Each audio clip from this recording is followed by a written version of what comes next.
All right. So let's continue our discussion about political parties. Let's start by talking about how do they nominate candidates. And you want to get that word down there, caucus. It's one of the definitions on the study guide. And a caucus, a lot of people think it's a strange looking word. They don't remember what it means. Just focus on those first two words. It's a meeting. Okay, that's all a caucus is. It's a meeting.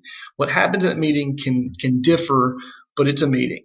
In the case of what we're talking about right now, the caucus we're discussing, and this is the caucuses that will be happening. There will be a few of them next year during the primary season. It's a meeting of party members to choose a candidate. Okay, but just realize that the caucus is just a meeting.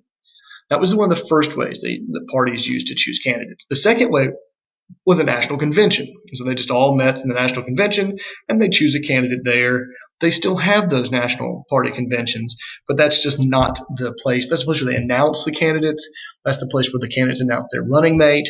That's the place where they announce the platform. It's a big deal for the parties, but that's not how they choose candidates anymore. They choose candidates based on the primary system. And you see there are two different types there we're looking at: the closed primary system and the open primary system. The only difference there is for a closed primary, you have to be a member of a party to vote in their primary. Okay, in an open primary, you can vote for either party. You don't have to be a member. Georgia has kind of a weird version of this. You don't have to be a member of the party, but you do have to declare which party you're going to vote for at the primary, and you're only given one ballot. So if you declare Republican at that primary, you only vote for the Republican candidates. You can't vote for both of them. Some states, open states, you can vote for both. All right, party systems. Notice we're the one on the right, the two-party system. But the multi-party system, it's a lot of European governments are like that. They use coalition governments. Usually that's necessary because if you've got a lot of parties, no one party makes a majority. So the parties have to team up, essentially, to get a majority to be able to do anything in the government.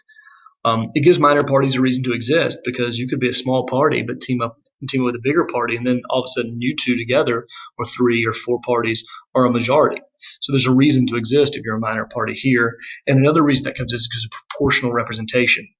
Okay, that's the idea. Let's say there's 10 seats up for election, and if you get 10% of the vote, you still get a seat. So proportional representation, you get a proportion of the seats based on the votes you get. So you get 90% of the vote, you get 9 seats.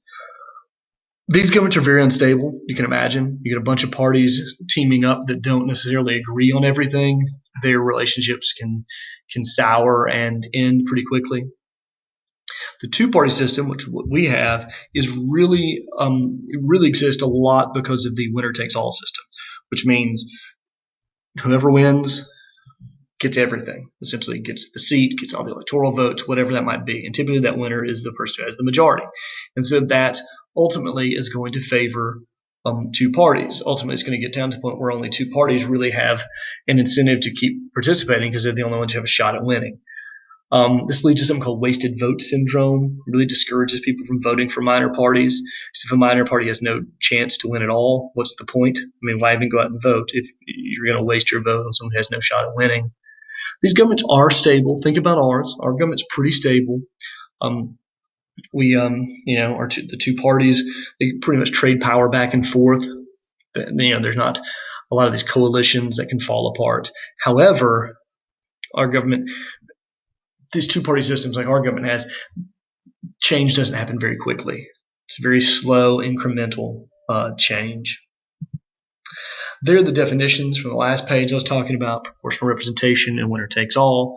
Just realize that big difference there is proportional representation. You get a proportion of the seats based on how many votes you get. Good for minor parties.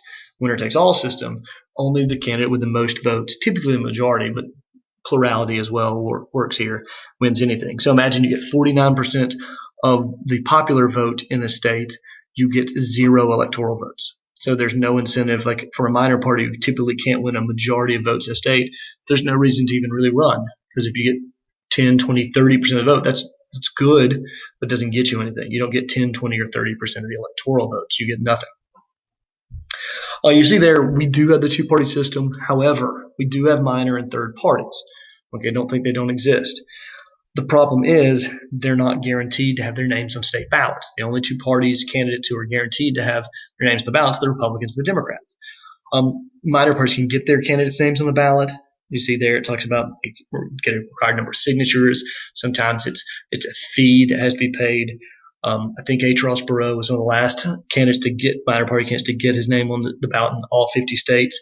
That also keeps minor party candidates out of debates. If you're not on enough ballots, then you don't get allowed to debate either. So that's why you typically only see the Republican and Democratic candidates in the debates.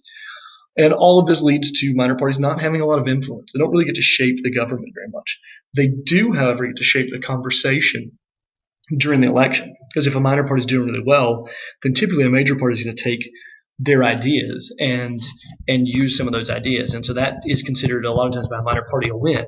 If they can get their ideas to be accepted by the major party, then their ideas will live on. And it's not so much about whether they won or lost. It's about that they influence the conversation that's going to take place, at least, or that does take place in the election. As far as the minor parties go, there's 3 listed here, probably the 3 big ones to know. The Libertarian Party, they're typically in almost every election. They run a candidate. Sometimes their candidate does better than others. Most of the time, people don't pay attention to them. The Green Party, who you can imagine their number one issue is the environment. The guy on the right there, that's Ralph Nader. He's run several times for the Green Party. He had a very big effect in the 2000 election, which is a very close election, very controversial one. And he got about 1 million votes, a little over 1 million votes. And this is one effect that minor parties have. His votes would have come from Al Gore, who was the most environmentally friendly candidate. And so that is an effect.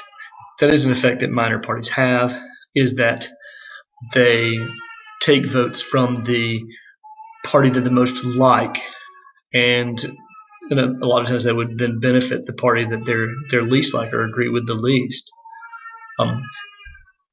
The Reform Party was the party that guy there, that's H. Ross Perot, who I mentioned earlier. He ran in 92, again in 96, but was much more effective in 92. He's a big minor party candidate. You can see there, that's just a list of the success that minor party candidates have had. You see there, the only real electoral success was had by Theodore Roosevelt, which shouldn't surprise. He's a former president. He was only running for a third party because the Republicans wouldn't give him the nomination. And as a result, he runs his third party, and what happens to the Republicans? Their vote gets split and they lose. If Teddy Roosevelt's winning 88 electoral votes, you can imagine that's 88 votes that might have gone to the Republican candidate. You see La Follette there, another successful one. George C. Wallace, who we've seen a lot of in the video, he's the second most successful in electoral votes, meaning he won states. That's what that last column means. Electoral votes means they won states. They won the popular vote in several states. Notice it doesn't matter if you win the popular vote. H. Ross Perot won 18.9% of the popular vote in 92. No electoral votes. That means he didn't win any states. Those candidates didn't win a majority in any states. That's the winner-take-all system, and that's what hurts minor parties so much. Okay, they doesn't matter how much of the vote they win, unless they win a state, they get no electoral votes, and the only way you become president is if you win the electoral votes. You get enough of those. All right, I'm going to stop there, and we'll talk more about parties at another time.